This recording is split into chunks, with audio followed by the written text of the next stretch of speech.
ഞാൻ വോട്ട് ചെയ്യുന്നില്ല എന്ന നിലപാട് സ്വീകരിക്കുന്നവരും. ആദ്യമൊക്കെ എന്നെ സംബന്ധിച്ചിടത്തോളം അങ്ങനെയൊക്കെ ഒരു ചിന്തകളൊക്കെ എന്തപ്പോ നമ്മൾ വോട്ട് ചെയ്താലും ചെയ്തില്ലെങ്കിൽ എന്താ എന്നൊക്കെ ചിന്ത.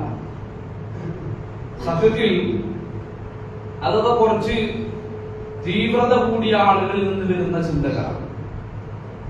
ഞാൻ സൂചിപ്പിക്കുന്നത് ജനങ്ങൾക്ക് വേണ്ടി ജനങ്ങൾ തെരഞ്ഞെടുക്കുന്നതാണ്. അതിനു വേണ്ടിയുള്ള ഒരു സംവിധാനമാണ് വോട്ട് എന്നുള്ളത്. ഒരു നേതാവ് ആരായിരിക്കണം? ഉത്തരവാദിത്വം ഏൽപ്പിക്കപ്പെട്ടവൻ കൃത്യമായിട്ട് അത് അമാനത്താണ്, അത് ചോദ്യം ചെയ്യപ്പെടുമെന്ന് പരിശുദ്ധ ഖുർആൻ പഠിപ്പിച്ചു. റസൂലുള്ളാഹി സ്വല്ലല്ലാഹു അലൈഹി വസല്ലമയും നമ്മളെ പഠിപ്പിച്ചു തന്നു. സൂറത്തുൽ മുഅ്മിനൂൻ 1-2 ആയത്തുകൾ ഖദ് അഫ്ലഹൽ മുഅ്മിനൂൻ അല്ലദീന ഹും ഫീ സ്വലാത്തിഹിം ഖാശിഊൻ. ഇങ്ങനെ അല്ലാഹു സുബ്ഹാനഹു വ തആല പഠിപ്പിക്കുന്ന കൂട്ടത്തിൽ ഒരു സത്യവിശ്വാസിയെ കുറിച്ച് അല്ലാഹു സുബ്ഹാനഹു വ തആല പറഞ്ഞത് അല്ലദീന ഹും ലി അമാനാതിഹിം വഅഹ്ദിഹിം റാഊൻ. ഒരു മുഅ്മിൻ അവരെ ഏൽപ്പിച്ച അമാനത്തുകൾ അവൻ കൃത്യമായിട്ട് അവൻ നിർവഹിക്കുമെന്നുള്ളതാണ്. കുല്ലുക്കും റാഇൻ വകുല്ലുക്കും മസ്ഊൽ അൻ റഇയതിഹി. എല്ലാവരും അധികാരികളാണ്, മേൽനോട്ടക്കാരാണ്, ഉത്തരവാദിത്തങ്ങൾ ഏൽപ്പിക്കപ്പെട്ടവരാണ്. എല്ലാവരും ഓരോരുത്തർക്കും ഓരോരോ ഉത്തരവാദിത്തങ്ങളുണ്ട്. ഒരു പെണ്ണ് അവൾ താമസിക്കുന്ന വീടിന്റെ ഉത്തരവാദിത്തമുള്ളവളാണ്. അതുപോലെ തന്നെ ഒരു പുരുഷനെ സംബന്ധിച്ചിടത്തോളം, ഭർത്താവിനെ സംബന്ധിച്ചിടത്തോളം, പിതാവിനെ സംബന്ധിച്ചിടത്തോളം, മാതാവിനെ സംബന്ധിച്ചിടത്തോളം, ഇങ്ങനെ കുടുംബത്തിന്റെ ഉള്ളിൽ വരെ ഉത്തരവാദിത്തങ്ങളുണ്ട്. ഓരോന്നും കൃത്യമായിട്ട് അല്ലാഹുവിന്റെ കോടതിയിൽ ചോദ്യം ചെയ്യപ്പെടും എന്നതാണ് റസൂലുള്ളാഹി സ്വല്ലല്ലാഹു അലൈഹി വസല്ലം നമ്മളെ പഠിപ്പിച്ചു തന്നിട്ടുള്ളത്. അപ്പൊ ഇവിടെ നമ്മൾ മനസ്സിലാക്കേണ്ടത്, ചിലപ്പോൾ നമ്മളെപ്പോലെ നമ്മളൊരാളല്ല. ഇങ്ങനെ ചിന്തിക്കുന്ന ഒരു 10 പേര്, 100 പേര്, 1000 പേരുണ്ടായാൽ ഞാൻ വോട്ട് ചെയ്യുന്നില്ല എന്ന് തീരുമാനിച്ചാൽ എന്താ അവസ്ഥ?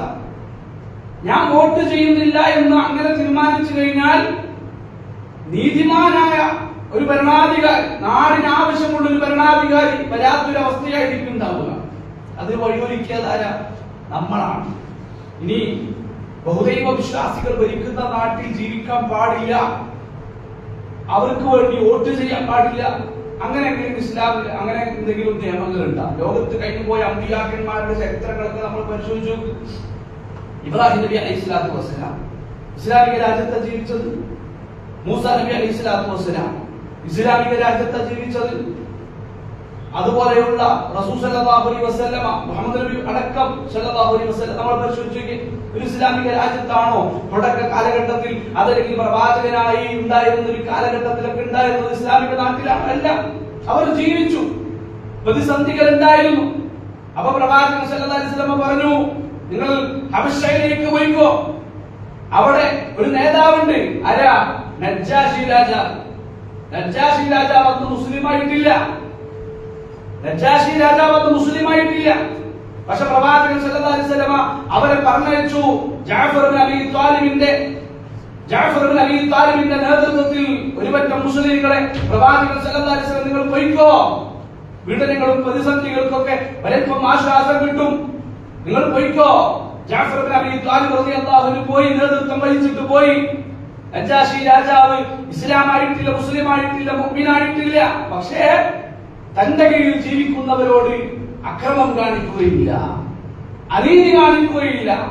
അതിന്റെ പേരിലാണ് പ്രവാചകൻ സല്ലല്ലാഹു അലൈഹി വസല്ലം പറഞ്ഞത്. ആ നജ്ജാശി രാജാവിന്റെ പ്രത്യേകത എന്താണെന്നറിയോ? നജ്ജാശി രാജാവ് പിന്നെ മക്കയിൽ നിന്ന് ആളുകൾ വന്നിട്ട് ഞങ്ങളുടെ നാട്ടിൽ നിന്ന് ഞങ്ങളുടെ മതത്തെ കുറ്റം പറഞ്ഞു, ഞങ്ങളുടെ മതത്തെ ഉപേക്ഷിച്ചിട്ടൊക്കെ കുറച്ച് ആൾക്കാർ ഇവിടെ വന്നിട്ടുണ്ട്, അവരെ വേഗം തിരിച്ചയക്കണമെന്ന് പറഞ്ഞ് മക്കയിൽ നിന്ന് ശത്രുക്കളുടെ അടുക്കൽ നിന്ന് കത്ത് വന്ന്, അതല്ലെങ്കിൽ ആളയച്ച് വിവരം അറിയിച്ച് നജ്ജാശി രാജാവ് ഇവരുടെ കൂട്ടത്തിലെ പിന്നെ അമീറായ ജഅഫർ റളിയല്ലാഹു അൻഹു വിളിച്ചു.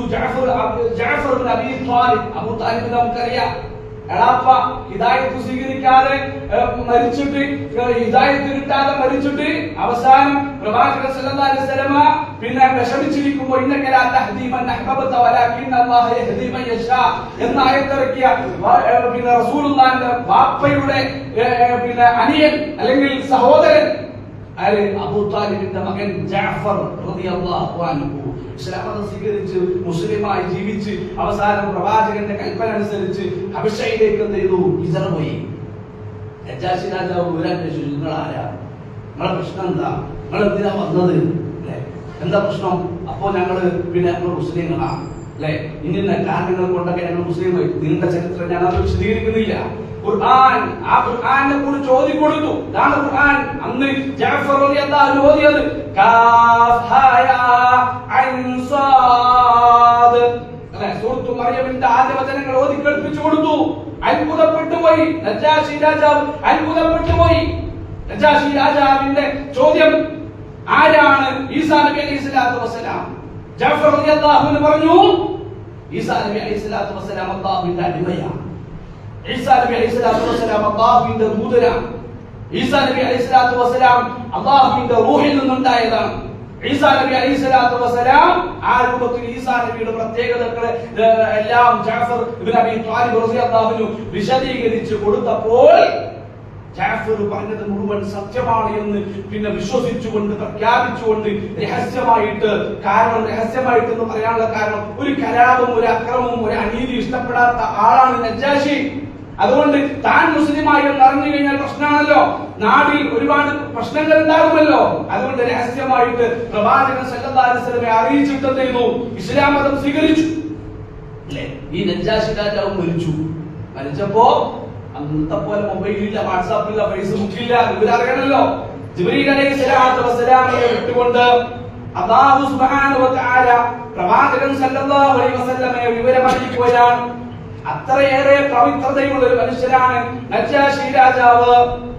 നജാശി രാജാവ് മരിച്ചിട്ടുണ്ട് എന്ന വാർത്ത അറിഞ്ഞത് ജിബ്രീൽ അലൈഹിസ്സലാത്തു വസ്സലാമിലൂടെയാണ്.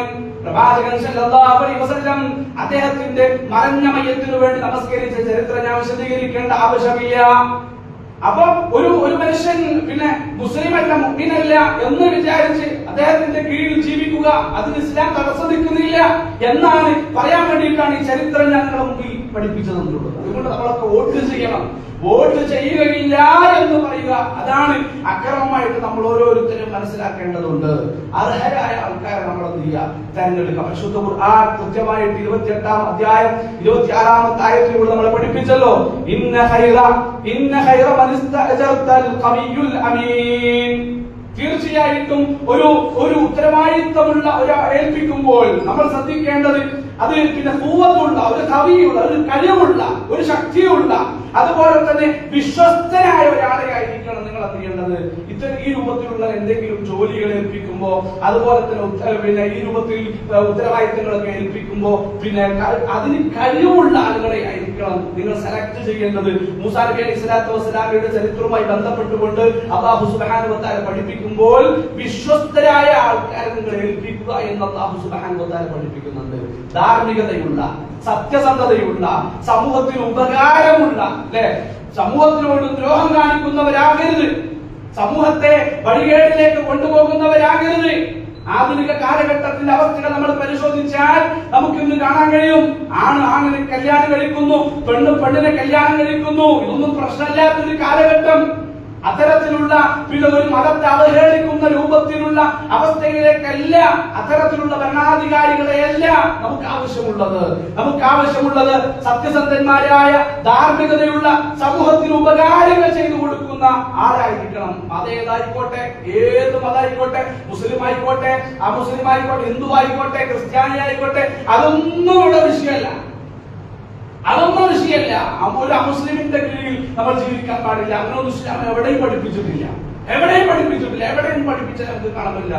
ഏത് മതസ്ഥനായിക്കോട്ടെ, ആ തെരഞ്ഞെടുക്കപ്പെടുന്ന ആളെ സംബന്ധിച്ചിടത്തോളം സത്യസന്ധതയുള്ള, അതിന് നാട് ഭരിക്കാൻ കഴിവുള്ള, വിശ്വസ്തനായ ഒരാളെ ആയിരിക്കണം നമ്മൾ തെരഞ്ഞെടുക്കണമെന്ന് ഇസ്ലാം വളരെ കൃത്യമായിട്ട് നമ്മളെ പഠിപ്പിച്ചു തന്നിട്ടുണ്ട്. അതുപോലെ തന്നെ നാടിന് പല ആവശ്യങ്ങളുണ്ട്. നമുക്ക് സഞ്ചരിക്കണമെങ്കിൽ നല്ലൊരു റോഡ് വേണം, അതുപോലെ തന്നെ പല വീടുകളിലും വെള്ളം കുടിക്കാനുള്ള വെള്ളമില്ലാത്ത സാഹചര്യങ്ങളുണ്ട്. അതുപോലെ തന്നെ ഒരു രോഗം വന്നു കഴിഞ്ഞാൽ ഇന്ന് പല ഹോസ്പിറ്റലുകളിലും ഇന്ന് ഒരുപാട് ലക്ഷങ്ങൾ മുടക്കി വെച്ച് നേരത്തെ കെട്ടിവെച്ചാലേ ചികിത്സകൾ നടത്തുകയുള്ളൂ. സമ്പത്തില്ലാത്തതിന്റെ പേരിൽ ഒരുപാട് പാവപ്പെട്ടവരായ ആളുകൾ ചികിത്സകൾ തടയപ്പെടുന്ന സാഹചര്യം നമ്മുടെ നാടുകളിലുണ്ട്. അതുപോലെ തന്നെ വിദ്യാഭ്യാസം സമ്പത്തില്ലാത്തതിന്റെ പേരിൽ പഠിക്കാൻ പറ്റാത്ത ഒരുപാട് മക്കളുണ്ട് നമ്മുടെ നാട്ടുകളിൽ. അതുപോലെ തന്നെ ഈ മതത്തോടുള്ള വെറുപ്പും വിദ്വേഷവും പകയും അല്ലെ മതനിയമങ്ങളോട് വെറുപ്പും വിദ്വേഷവും വെക്കുന്ന സാഹചര്യം. അത്തരത്തിലുള്ള ആ കാര്യങ്ങളൊക്കെ നമ്മൾ ശ്രദ്ധിക്കണം അല്ലെ. ഒരു 5 കൊല്ലം ഒരു വിഭാഗം ആൾക്കാർ എന്ത് ചെയ്തു? ഭരിച്ചു. 5 കൊല്ലം ഭരിച്ചു. ആ 5 കൊല്ലം നമ്മുടെ നാട് ഭരിച്ചിട്ട് നമ്മുടെ നാട്ടിലൊരു മാറ്റമില്ല, റോഡിനൊരു മാറ്റമില്ല. ഈ രൂപത്തിൽ ഞാൻ പറഞ്ഞ ജനങ്ങൾക്ക് ഉപകാരപ്പെടുന്ന ഒരു കാര്യവും നമ്മുടെ നാട്ടിൽ നടന്നിട്ടില്ല. അത്തരത്തിലുള്ള ആളുകളൊക്കെ നമ്മളങ്ങോട്ട് മാറ്റിവെക്കുക. നമ്മൾ ചിന്തിക്കുക നമ്മുടെ നാടിന്റെ അവസ്ഥ എന്താണ്. ഒരു 5 കൊല്ലം കഴിഞ്ഞു പോയിട്ട് ഉപകാരമാണോ അതല്ല ഉപദ്രവമാണോ ഒക്കെ നമ്മൾ പരിശോധിച്ചതിന് ശേഷം നമുക്ക് ഉപകാരപ്പെട്ട ഒരു നേതാവിനെ ആയിരിക്കണം നമ്മൾ ഓരോരുത്തരും സെലക്ട് ചെയ്യേണ്ടത്, വോട്ട് ചെയ്ത് കൊണ്ടുവരേണ്ടത് എന്ന് നമ്മൾ ഓരോരുത്തരും മനസ്സിലാക്കുക. അതുപോലെ തന്നെ ഇലക്ഷനാണ്, ഗ്രൂപ്പുകളുണ്ട്, പല രൂപത്തിലുള്ള ഗ്രൂപ്പുകളുണ്ട്. ഇവിടൊക്കെ നമ്മളെ സംബന്ധിച്ചിടത്തോളം ഒരു മനസ്സിനെ വെറുപ്പിക്കുന്ന രൂപത്തിലുള്ള അങ്ങോട്ടും ഇങ്ങോട്ടുള്ള പകയും വിദ്വേഷവും കാര്യങ്ങളും ഒക്കെ നമ്മൾ എന്ത് ചെയ്യണം? മാറ്റിവെക്കണം. അല്ലാഹുവിന്റെ ഖുർആൻ പഠിപ്പിച്ചു തന്നിട്ടുള്ളത് നിങ്ങൾ ഒരിക്കലും എന്ത് ചെയ്യാൻ പാടില്ല, കുഴപ്പങ്ങൾ ഉണ്ടാക്കരുത്. ഒരിക്കലും നിങ്ങൾ എന്ത് ചെയ്യരുത്? വഴക്കുകൾ ഉണ്ടാക്കരുത്. വഴക്കുകൾ ഉണ്ടാക്കിയാൽ തീർച്ചയായിട്ടും നിങ്ങൾ പരാജയപ്പെടും. അല്ലാഹുവിന്റെ കലാം 8-ാം അധ്യായം 46-ാമത്തെ ആയത്തിലൂടെ നമ്മളെ പഠിപ്പിക്കുമ്പോൾ ഇന്ന് പാർട്ടികൾ തമ്മിൽ അങ്ങോട്ടും ഇങ്ങോട്ടും അടിപിടികളാണ്, തർക്കങ്ങളാണ്, നമീമത്തുകൾ പറയുന്നു, പരദൂഷണങ്ങൾ പറയുന്നു, അല്ലെ വൈരാഗ്യങ്ങൾ വെക്കുന്നു, അതിന്റെ പേരിൽ കൊലപാതകങ്ങൾ നടക്കുന്നു. അതൊന്നും ഒരു മുസ്ലിമിനെ സംബന്ധിച്ചിടത്തോളം വെള്ളിയാഴ്ച ഖുതുബയിൽ നിന്ന് നമ്മളൊക്കെ കേട്ടിട്ടായിരിക്കണം നമ്മൾ ഒരു വോട്ടിന് വേണ്ടി പോകേണ്ടത്. ഈ രൂപത്തിൽ ഒരു വിശ്വാസിയായിട്ട് ഈ രൂപത്തിലുള്ള കാര്യങ്ങൾ ശ്രദ്ധിക്കാൻ നമുക്ക് ഓരോരുത്തർക്കും സാധിക്കണം. അതുപോലെ തന്നെ അന്യായമായ ഇടപെടലുകൾ, അല്ലെ കൈക്കൂലി വാങ്ങുന്നവർ പണം വാങ്ങിയിട്ട് എന്ത് ചെയ്യാം? വോട്ട് ചെയ്യാം. അതുപോലെ തന്നെ കള്ളവോട്ടുകൾക്ക് വേണ്ടി തയ്യാറാകാം. അതിന് തയ്യാറാകാത്തവരെ കൊല്ലുമെന്ന് പറഞ്ഞ് ഭീഷണിപ്പെടുത്താം. അല്ലെ ഈ രൂപത്തിലുള്ള തോന്നിവാസങ്ങളെല്ലാം എന്ത് ചെയ്യുന്നുണ്ട്? ഇത്തരം സമയങ്ങളിൽ വ്യാപകമായി നമ്മുടെ നാടുകളിൽ നടക്കുമ്പോൾ പാരത്രിക വിജയം ആഗ്രഹിക്കുന്ന നമ്മളെ സംബന്ധിച്ചിടത്തോളം അത്തരത്തിലുള്ള തിന്മകളിൽ ഒന്നും നമ്മൾ ഉണ്ടാകാൻ പാടില്ല. നമ്മളെ സംബന്ധിച്ചിടത്തോളം എപ്പോഴും പരലോക വിജയമാണ്. നമുക്ക് വേണ്ടത് അല്ലാഹുവിന്റെ ലോകത്തിലുള്ള വിജയമാണ്. അല്ലാഹുവിന്റെ സ്വർഗം തടസ്സമാകുന്ന എന്ത് പ്രവർത്തനങ്ങളാണെങ്കിലും എത്ര ആളുകളാണ് പരദൂഷണം പറയുന്നത്, നമീമത്ത് പറയുന്നത്, എന്തിന്റെ പേരിൽ? ഈ പാർട്ടിയുടെ പേരിൽ, അതല്ലെങ്കിൽ വോട്ടിന്റെ പേരിൽ, ഇലക്ഷന്റെ പേരും പറഞ്ഞ് എന്തൊക്കെ പ്രദൂഷണങ്ങളാണ്. അതുപോലെ തന്നെ ആളുകൾക്ക് എന്തൊക്കെ വാഗ്ദാനങ്ങളാണ് നൽകുന്നത്. എത്ര കള്ള വാഗ്ദാനങ്ങൾ നൽകിയിട്ടാണ് ആളുകൾ എന്ത് ചെയ്യുന്നത്? ഞങ്ങൾക്ക് വേണ്ടി വോട്ട് ചെയ്യണമെന്ന് ആവശ്യപ്പെടുന്നത്. ഒരു മുസ്ലിം അതിലുണ്ടാകാൻ പാടില്ല. അവന്റെ സംസാരം അവൻ സൂക്ഷിക്കണം, അവന്റെ ഇടപാടുകൾ അവൻ സൂക്ഷിക്കണം. അങ്ങനെ എല്ലാം ശ്രദ്ധിച്ച് നമ്മളെല്ലാവരും വോട്ട് ചെയ്യാൻ വേണ്ടി തയ്യാറാവുക എന്നുള്ളതാണ് എനിക്ക് പറയാനുള്ളത്. വോട്ട് ചെയ്തു കഴിഞ്ഞാൽ അല്ലാഹുവിന്റെ മേൽ നമ്മൾ വരവേൽപ്പിക്കുക. ആരെ വിജയിക്കണം, ആരെ കൊണ്ടുവരണം, അത് നമ്മളെ സംബന്ധിച്ചിടത്തോളം കഴിയില്ല. അത് അല്ലാഹുവിന്റെ തീരുമാനമാണ്. ഫലത്തിൽ അല്ലാഹു സുബ്ഹാനഹു വ തആല എന്താണോ കൊണ്ടുവരുന്നത് അതിൽ തൃപ്തി അടയാൻ ഞാൻ വോട്ട് ചെയ്തു, അതെന്റെ ഉത്തരവാദിത്തമാണ്. ഞാൻ വോട്ട് ചെയ്തു, അത് എന്റെ ഉത്തരവാദിത്തമാണ്, അത് ഞാൻ നിർവഹിച്ചു കഴിഞ്ഞു.